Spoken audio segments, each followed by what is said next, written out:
चर्चा की शुरुआत सुरेंद्र राजपूत जी से करेंगे और इस भूमिका के साथ करेंगे कि भाई इस बार चुनाव को लेकर एक उत्साह पैदा कराने की कोशिश चुनाव कार्यक्रम घोषित होने से पहले की जा रही थी। एक तरफ भारतीय जनता पार्टी और उसके शीर्षस्थ नेता नरेंद्र मोदी, अमित शाह, जिन्होंने नारा दिया अब की बार 400 पार, और यह नारा कोई चुनाव के दौरान नहीं दिया गया, संसद में भी बोल दिया गया।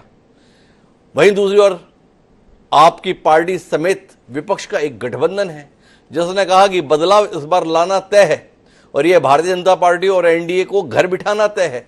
पर इन सबके बीच में मतदाता घर में बैठा रह जा रहा है, यह बड़ा सवाल पैदा हो गया है। भाई उम्मीद तो ये थी कि वक्त के साथ में जैसे जैसे निर्वाचन आयोग दुनिया भर के कार्यक्रम चलाता है, तमाम राजनेता बड़े बड़े दावे कर रहे थे, तो मतदाता तो रात में ही बूथ पर आकर खड़ा हो जाएगा और वोट दे देगा। पर हद ये है, समय गुजर जाता है, मतदाता वोट देने के लिए निकलते नहीं। कई जगहों पर तो 50-52% वोटिंग की खबर आ रही है। पहले 2 चरण की हालत सुरेंद्र राजपूत जी आपको पता ही है। इतनी कोशिशों के बावजूद भी पिछली बार के मुकाबले कम वोटिंग। क्या माने, बदलाव के संदर्भ में देश का मन नहीं है इसलिए निकल नहीं रहा, या जो वर्तमान में है उनसे इतना निराश हो गया है कि उनके समर्थन के लिए कोई निकल नहीं रहा। जो भी निकल रहा है आपके समर्थन के लिए निकल रहे हैं। क्या कहते हैं सुरेंद्र जी, थोड़ा समझाओ ना, आप क्या समझ पा रहे हैं 3 चरण की वोटिंग के बाद?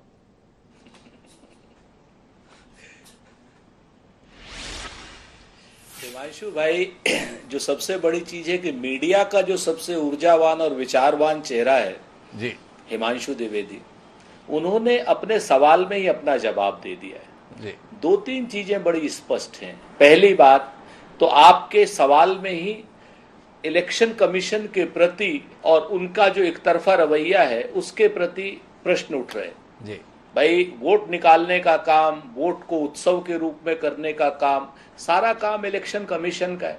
और इलेक्शन कमीशन और भारतीय जनता पार्टी जिस तरीके से कथित रूप से अपने, जो भी मैं आपसे ज्यादा नहीं कहूंगा, जो एक तरफा बात कर रहे हैं जी।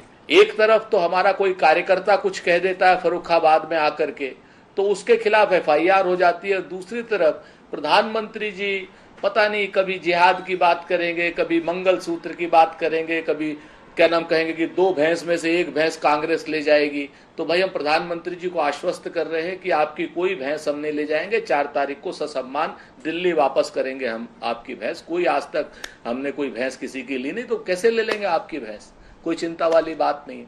तो भारतीय जनता पार्टी जो 400 पार का नारा दे रही थी, चुनाव में उत्साह लाने की बात कर रही थी, दुर्भाग्यपूर्ण तरीके से भारतीय जनता पार्टी सिर्फ और सिर्फ सांप्रदायिकता के मामले पर चुनाव लड़ रही है, सांप्रदायिकता को लेकर के चुनाव लड़ रही है और इस बार जनता उनके जाल में फंस नहीं रही है। आप इस चीज को देखें कि किसी भी तरीके से उन्होंने कभी मुद्दों पर बात नहीं की।